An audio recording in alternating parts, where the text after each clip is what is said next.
अस्सलाम वालेकुम। टुडे और topic is kinds of law. पिछली वीडियो में हमने डिफिनीशन ऑफ लॉ की थी। मुख्तलिफ ज्यूरिस्ट ने जो लॉ की डिफिनीशंस की है उसको हमने उस वीडियो में डिस्कस की थी। आज हम काइंड्स ऑफ लॉ करेंगे। तो सबसे पहले इम्पेरेटिव लॉ, इसको हम पॉजिटिव लॉ भी कहते हैं। A law which describe or prescribe a course of actions imposed by some authority either by physical force or any other form of compulsion। यानी इक़दामात का वो सिलसिला जो एक अथॉरिटी ने फिज़िकल फोर्स या अदर देन फिज़िकल फोर्स के ज़रिए इम्पोस्ट की हो, उसको हम इम्पेरेटिव लॉ कहते हैं। फिज़िकल फोर्स या किसी और दबाव के ज़रिए एक अथॉरिटी ने जो इक़दामात का सिलसिला इम्पोस्ट की हो, उसको हम पॉजिटिव लॉ, इम्पेरेटिव लॉ या थर्ड नेम इसको भी हम कहते हैं मैन मेड लॉ। और आसान अल्फाज में हम ये भी कह सकते हैं कि इम्पेरेटिव लॉ वो लॉ होती है जो एक अथॉरिटी बनाती है और जिसके पीछे सजाएं होती है। The second kind of law is natural law. Naturally distinguish between right and wrong, यानी इंसान के जहन में नेचुरली गलत और सही के दरमियान फ़र्क करने के कंसेप्ट को हम नेचुरल लॉ कहते हैं। The third kind of law is conventional law. Any law which is the outcome of agreement between two parties for the achievement of certain ends। कुछ एंड्स को हासिल करने के लिए दो पार्टियों के दरमियान जो एग्रीमेंट हो जाती है उसको हम कन्वेंशनल लॉ कहते हैं। जो पार्टियां इस एग्रीमेंट में शामिल हो, इन्वॉल्व हो, ये लॉ कन्वेंशनल लॉ सिर्फ उन पार्टियों के लिए एप्लीकेबल होती है। अब चौथी नंबर पर जो आती है वो है physical law. The law which is created by nature and can not change by human, यानी वो कानून जो कुदरत ने बनाए हो और इंसान उसको चेंज नहीं कर सकता। अगर हम बात करें तो रोटेशन ऑफ अर्थ या रोटेशन ऑफ मून, दोनों अपने ही मदार में अपने वक्त पर रोटेट करते हैं और इस कानून को न ही इंसान ने बनाया है और न ही इंसान इसको अमेंड कर सकता है, न ही इंसान इसको चेंज कर सकता है। तो इस कानून को हम फिज़िकल लॉ कहते हैं। समटाइम फिज़िकल लॉ को साइंटिफिक लॉ भी कहा जाता है।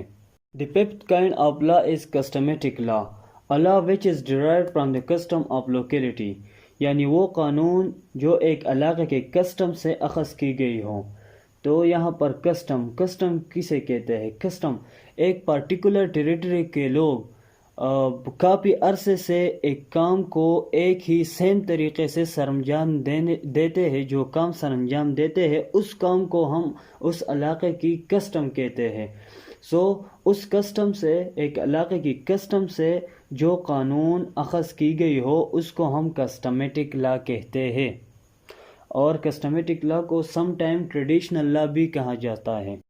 अब 6 नंबर पर जो आती है वो है state law. Any law which is legislated for a specific state, वो कानून जो एक स्पेसिफिक स्टेट के लिए बनाए गए हो उसको हम स्टेट लॉ कहते हैं और स्टेट लॉ को नेशनल लॉ भी कहते हैं। अब पीपीसी जो कि पाकिस्तान के लिए बनाए गए हो इसको हम पाकिस्तान का स्टेट लॉ कहते हैं। आईपीसी जो इंडिया के लिए बनाए गए हो। अब डिफरेंट ज्यूरिस्ट इसके मुख्तलिफ काइंड्स बताते हैं, लेकिन यहाँ पे मैं आपको 2 काइंड्स बताऊंगा। वो है general law and second one is special law.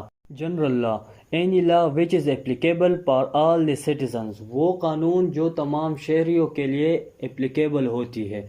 यानी पीपीसी जो पाकिस्तान के तमाम शहरियों के लिए बनाई गई है और तमाम शहरियों पर इम्प्लीमेंट होती है। The second type of state law is special law. Any law which is applicable for specific object, specific locality और अ स्पेसिफिक सब्जेक्ट, वो कानून जो स्पेसिफिक सब्जेक्ट, स्पेसिफिक लोकेलिटी और स्पेसिफिक ऑब्जेक्ट के लिए बनाई गई हो उसको हम स्पेशल लॉ कहते हैं। यानी CPA child protection act, ATC anti terrorism act, तो ये एक ख़ास सब्जेक्ट के लिए या ऑब्जेक्ट के लिए बनाई गई है, तो इसको हम स्पेशल लॉ कहते हैं। अब इसके बाद जो काइंड ऑफ लॉ आती है वो है international law. A law which deal the relation between 2 और मोर देन 2 इंडिपेंडेंट स्टेट्स, यानी वो कानून जो 2 या 2 से ज़्यादा اسٹیٹس کے درمیان جو ریلیشن ہے یا کنفلکٹس ہے اس سے ڈیل کرتی ہو اس کو ہم انٹرنیشنل لا کہتے ہیں. یعنی UN یونائٹڈ نیشن آرگنائزیشن جو لا UN بناتے ہیں اس کو ہم انٹرنیشنل لا کہتے ہیں. تو یہاں پر انٹرنیشنل لا کی دو کائنڈز ہم آپ کو بتائیں گے. The first one is private international law and the second one is public international law. So private international law, a law which deal between two states, relations between two states. یعنی وہ قانون جو دو status کے درمیان complex یا relation سے deal کرتی ہے اس کو ہم پرائیویٹ انٹرنیشنل لا کہتے ہیں. اور public international law, a law which deal between more than two states. یعنی دو یا دو سے زیادہ اسٹیٹ کے درمیان جو کنفلکٹس یا ریلیشن ہوتی ہے اس سے ڈیل کرتی ہو, جو لا اس سے ڈیل کرتی ہو اس کو ہم پبلک انٹرنیشنل لا کہتے ہیں. یعنی وہ لا جو دو سے زیادہ اسٹیٹ کے درمیان کنفلکٹس یا ریلیشن سے ڈیل کرتی ہو اس کو ہم پبلک انٹرنیشنل لا کہتے ہیں. اب اس کے علاوہ دو اور کائنڈز آف لا ہے, substantive law, procedural law. Substantive law, the law which define rights and punishment. یعنی وہ قانون, وہ لا جو رائٹس کو ڈیفائن کرتے ہیں اور پنشمنٹ, کرمنل لا کے جو پنشمنٹ ہوتے ہیں اس کو ڈیفائن کرتے ہیں, اس کو ہم سبسٹانسیو لا کہتے ہیں. The second one is procedural law. Procedural law ہم اس کو کہتے ہیں جو سبسٹانسیو لا کو انفورس کرتے ہیں, یعنی رائٹس کے لینے کے بارے میں جو پروسیجر بتاتے ہیں یا پنشمنٹ دلوانے کا جو پروسیجر بتاتے ہیں اس کو ہم پروسیجرل لا کہتے ہیں. تو یہ تھے کائنڈز آف لا.